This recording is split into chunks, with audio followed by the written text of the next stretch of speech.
დაპირისპირება უკრაინის მმართველ კოალიციაში შინაგან საქმეთა მინისტრმა არსენ ავაკოვმა მიხეილ სააკაშვილთან დაპირისპირების ვიდეო ჩანაწერი გამოაქვეყნა. უკრაინის პრეზიდენტი კი ავაკოვ სააკაშვილის დაპირისპირებას გამოეხმაურა და მომხდარს სამარცხვინო უწოდა. ამასთან პოროშენკომ პრემიერი და შინაგან საქმეთა მინისტრი ქსენოფობიურ გამონათქვამებში დაადანაშაულა. რა ხდება უკრაინის მმართველ კოალიციაში? ნახეთ ქეთი ჩოხელის რეპორტაჟი. Да, бандит Мартынникова. Вы говорите как в таких случаях? Нет, бандит. Вы так говорите? Что значит? Дайте мне сказать. Так со мной еще никто не разговаривал. უკრაინის შინაგან საქმეთა მინისტრმა ოდესის გუბერნატორთან კონფლიქტის ამსახველი ვიდეო თავად გამოაქვეყნა. Так у меня вопрос. თქვენი ქმედებებით ბატონო სააკაშვილო უშლით თუ არა ხელს ოდესის საპორტო ქარხნის პრივატიზაციას? Я не собираюсь с вами сейчас ничего обсуждать после ваших разговоров. თქვენი საუბრების შემდეგ თქვენთან რამის განხილვას არ ვაპირებ.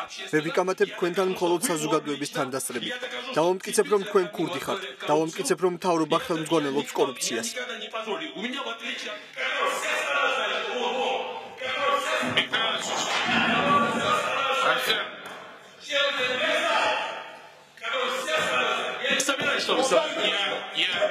Я закрываю заседание. Последнее.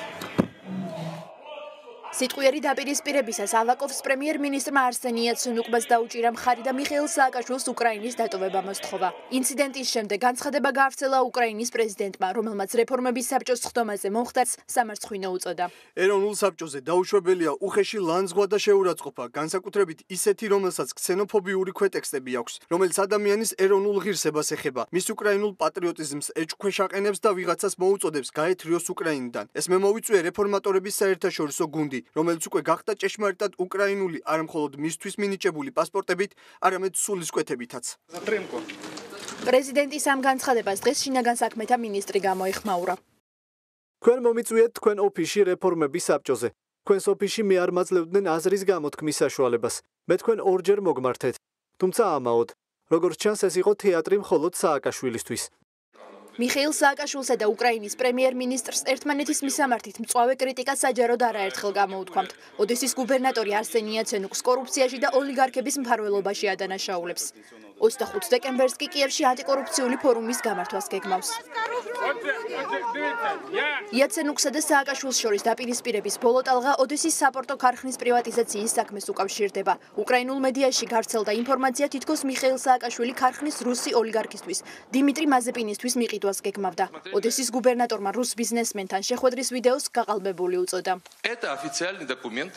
ამ ვიდეოს უკრაინის შინაგან საქმეთა სამინისტრო ავრცელებს. ახლა გესმით, როგორ მატყუარებთან გვაქვს საქმე.